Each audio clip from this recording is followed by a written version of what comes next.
In this video, we're going to significantly enhance my AI web development agency with structured outputs by OpenAI. It will now literally convert JSON schemas into React components that you can use in your applications.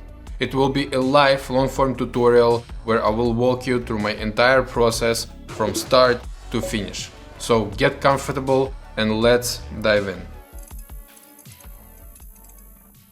So from my previous video, it seems some viewers didn't fully understand why we need to use this feature at all. For instance, some people were asking, why should we use this if we can just always break down a super complex schema into multiple sub-schemas, right? And the answer is because sometimes it just doesn't make sense to do that. So if we look at their example here on OpenAI, they show a way for us to create HTML files. And as you know, HTML is a very nested structure where each component has a type, it has a label, and it has children. But the kicker is that children are also components that have the exact same structure. And the structure itself can go on forever. So you can add as many nested components as you want. And as you might guess, on level 20, most likely your agent is gonna hallucinate. So what we're gonna do in this video is we're gonna take it a step further and use a modern library for developing web applications like React. React is designed in the same way where they have a tree of components that make up your user interface, and each component also has the exact same structure and may contain other subcomponents. So let's go to our Agency Swarm lab repository, and here, as some of you might remember, we have the DevCrafters agency for developing responsive web applications. So what we're gonna do in this video is we're gonna significantly enhance this agency, specifically by creating new tools for the web developer agent that will allow it to create React applications from those schemas. So it will take JSON parameters, as we have seen on the example from OpenAI, and then it will convert the schema into a nested component structure. Let's get started. So open this repo in your code editor and make sure to install the requirements by following the instructions in a README file. Let's start from the web developer agent, as I said, and create the first new file that I'm gonna call models.py. So the reason I want to create models.py file first rather than the tool itself is because first I want to really define what a React component looks like. Okay, so let's ask Cursor to generate a simple React component. Awesome. Now let's try to break it down. So as you can see, each React component has imports on top, and then we got the component itself. And inside the component, we have props, which are essentially the arguments for your component. Then we have the logic. And finally, we got the return statement, which returns other sub-components. So this is the basic structure for any React component. And now what we need to do first is convert it into a base model with Pythonic. So let me add some imports, and then let's add the first property of our component, which is going to be the component type. So the component type is the type of the component itself. For example, it can be the text if it's just text component, it can be empty if it's like empty component like this, or it can be like a button, header, footer, div, span, or any other component that you've defined before. Now let's create the next property, which is the props. So these are the arguments that the component will take. And props is essentially just a dictionary with values that are the arguments themselves. And finally, let's add the children. And here's the kicker: children can be either string, because sometimes, the children of a component, it can be just a string. Like for example, here, you can add just some text like hello world like this. And this is also considered children, even though it doesn't have like a specific type of a component. So it can be text, but otherwise, most of the time, it's another React component. So as you can see here, inside children, we have a union type, which means that the children can be either string or it can be a list of other React components. Awesome, so this gives us something to work with. So what I'm gonna do is just add another file called component creator tool. And inside this component creator tool, we're now gonna create a base tool class. So let's first add some imports that we're gonna need later on. Don't mind the squiggles because I'm in development mode. And now let's create our base tool class. So in the latest release, there are actually some breaking changes. I'm sorry to introduce breaking changes, but I had to do that because right now I'm working on an agency swarm tools repository where we will collect some of the best pre-made tools that you can reuse in your projects out of the box. I'll show you exactly how to migrate later on, but the reason I decided to introduce these changes now is because Agency Swarm no longer depends on Instructor. Yes guys, so Agency Swarm no longer depends on Instructor. I removed it from the base tool class. Now it's only 78 lines of code and the rest of the logic will stay exactly the same. You can still create your tools, obviously using Pydantic, add any properties, validation logic, docstrings and so on. So the whole process for creating tools is gonna stay exactly the same. And the breaking changes that I introduced are that the one call at a time, which is a pretty advanced parameter, is now located under tool config instead of being a global attribute, and the shared state is now a private attribute. So I'll show you exactly how to migrate. Right now it takes only 5 seconds. All you need to do is just basically search for shared state in your project and then replace it with underscore shared state. Actually, you can even search for self.sharedState to be sure. So use self.sharedState and then replace it with self_shared_state. So simply click replace all and that's it. Okay, awesome. So now let's go ahead and finish our component creator tool. So let's add the description first that the tool is gonna be generating React components from a JSON structure, and then let's proceed with creating the parameters themselves. So first we're gonna need the file path, which is the file path to the React component code. Then we're gonna need imports, because as I said, those components, they have imports first on top. So the agent needs to provide the imports, which will be used in that component. After that, we might have some logic, like for example, handling different buttons or submitting forms. So let's add a logic parameter. And finally, we're also gonna have the return component. However, one property I think I forgot is the name of the component, because the name of the component can sometimes be different. So now let's add our tool config, and inside that tool config, let's set the strict mode to true. So this will now enable the structured outputs in your program. And next, what we need to do is we need to implement the run method itself. So the run method will generate the React component code and save it into a file. And the way I approach creating tools like this is you can use our agency swarm tool GPT. So you can find the link to this GPT on our Discord. This GPT essentially just allows you to create tools with agency swarm much faster. So what I'm gonna do is I'm gonna get our React component model. I'm just gonna copy it here. Oh, by the way, we're probably gonna need a method inside that React component model, and it's gonna be called something like render. This render method is gonna render component as a string. This way we can just keep our code a little bit cleaner, because later on we can just iterate through all of those components, render them, and then combine them together inside the component creator tool. So what I'm gonna do now is I'm gonna just copy both of those models and I'm gonna paste them here into the component creator GPT. And inside that GPT, I'm just gonna add a prompt. Please implement these models with the run method so we can generate structured React components from those base tool classes. It really helps if you define all of the parameters in advance for this custom GPT, but yeah, feel free to use it in any way you want. Awesome, so this looks really good. In fact, I think it's extremely close. As you can see, it did generate exactly what I wanted. And by the way, if your tool doesn't require internet connection, you can even test it directly inside this tool creator GPT. So let me show you how to do that. Simply say, create some test cases and then test it with the Python tool.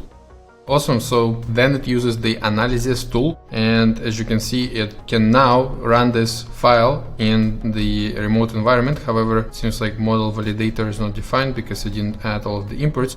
So if it runs into an issue like base tool is not defined, simply tell it to replace base tool with the base model. Cool, so now as you can see, it adds some test cases and runs them for me. So I don't even have to do anything, it literally just tested it by itself. And as you can see, it tells me that the outputs were correct, but To ensure that it is in fact correct, we also might want to test it with more complex components. So let's say, please create like 2-3 more complex test cases. Nice, so now we have more complex test cases with a form component and with a layout component. Awesome, so it says that both test cases were successful. So let's copy the code and proceed to creating the other tool. So the next tool that we're gonna need is gonna be called component injector tool. The reason we need the component injector is because sometimes you might not want to rewrite the entire component, and instead you might want to include an additional component into the existing layout. So let's create a new file and call it the same way. So now again, I'm gonna follow the same approach. And by the way, in this tool, we can already reuse a lot of code that we've written before. So as you can see here, I'm planning to actually reuse the component creator tool and just render the component again. So here's the definition. As you can see, it's also gonna take a file path for the component to rewrite. Then it's gonna take additional imports in case the agent wants to add some additional packages. The component to inject itself, the target component, which is the existing component where we will inject the new component, the index in case if there are multiple target components, and the insert index in case if it wants to insert it at a specific position in the children. So what this function essentially does is it first it reads the file, it converts it into JSON, then it injects the new component, and then it re-renders it. So the render to JSON function can actually use our previous model that we've already created. So let's add those functions here. Okay, now let's take this code and send it to this tool creator GPT, and again tell it to test it out until it works as expected. Cool, so it did write most of the code, however it said that the code is simplified for demonstration purposes. So if that happens, just make sure to provide it with some documentation on how to use, for example, this third-party package, or just give it some idea, on how you want to implement this. So yeah, because this tool uses a third-party package, unfortunately, it can't test it here, but what we can do is just tell it to add some test cases at the end.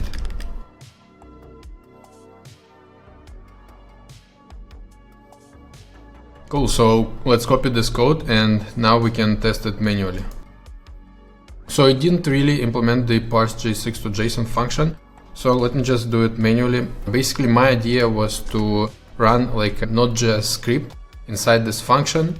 So we'll create like a script inside that function and then we'll run it using Python and then get the output back, which is going to be our parsed JSON model. So if you do want to test this, you do have to install npm and Node.js. Cool, so now we got this new package and node modules installed, which means that we can test this script. So then what you can do is simply run this file like this, and this will give you an idea if there are any errors or if the tool is working correctly. So here I got some error with Babel, so let me just try to correct it and then get back to you.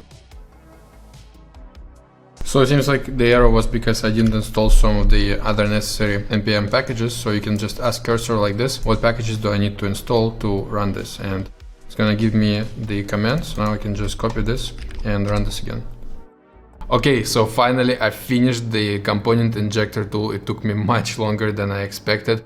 But as I always say, tools are the most important part of the system, and tools is where you really can get creative when developing AI agents. I don't think it will ever be possible to completely avoid coding when developing custom tools just because of the extremely complex processes that we sometimes encounter in our agency. I think that coding will always be required. So let's take a look at this incredibly complex tool. It's basically what it does is it takes the code of the React component, then it deconstructs it into separate modules. Like for example, it extracts all the if statements, all the logic, and it also extracts the return component itself. And then it re-renders this component using our previous tool back into code. So this is a very interesting system where it kind of deconstructs the component, injects the new component, and then assembles it again. So let me show you how this works.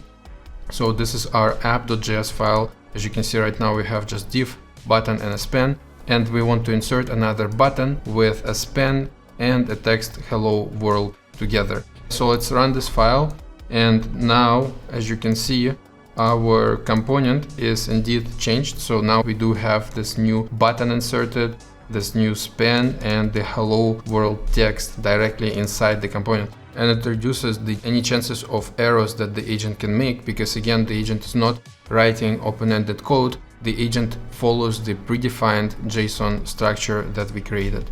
So now let's finally proceed with actually developing the agent itself, because after adding tools, you always do have to modify the instructions. So let me now work on the instructions and then I'll get back to you.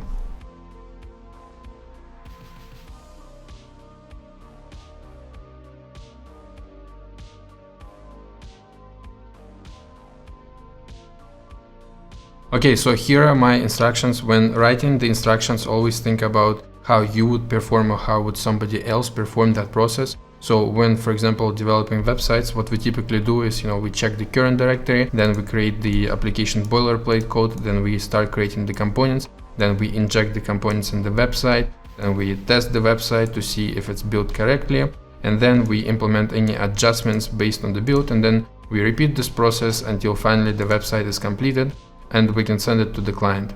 So what I also want to do now is I want to modify our previous web designer agent, because for those who watched my previous video, you know that the designer agent right now just provides the layout as a text, but in the another agency that we developed before, we actually had the image generator tool that uses DALL-E. Again, I'll add some of these predefined tools into the agency swarm tools repository soon and share it with you guys, but for now, I'm just gonna copy this tool and also add it into the designer agent tools folder. So I decided to play with this agency a little bit more. I was basically just adjusting instructions and tools and then testing it on a simple prompt, like build me a website please, until it performed consistently well.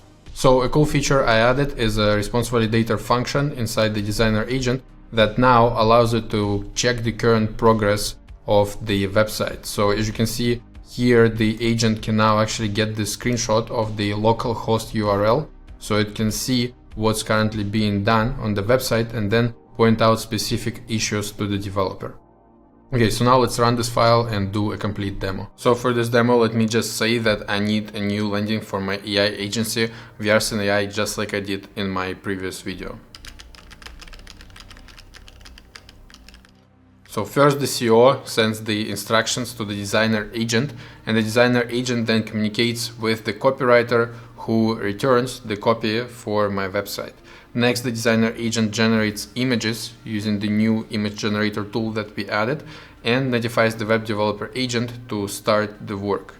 The web developer agent then creates a Next.js application using the run command tool. It inspects the current folder, checks all the files, and then it uses our new component creator tool to generate those new components.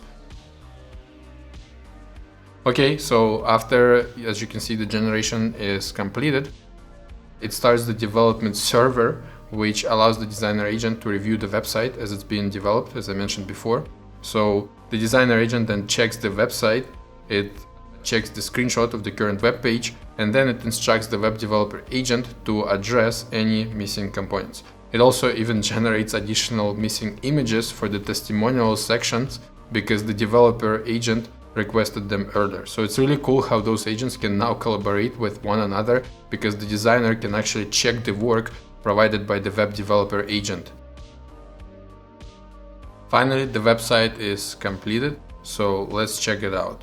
Yeah, definitely it looks much better than the version from my previous video. There are still, of course, some minor formatting issues, but the fact that this entire website was created completely from scratch by this agent without any templates from a single prompt is pretty impressive. So feel free to play with these agents yourself. You can either tell them to refine the website even further, or you can provide some specific instructions for your own process. So that's it for this video. Thank you for watching, and don't forget to subscribe because a lot of exciting updates are coming up soon.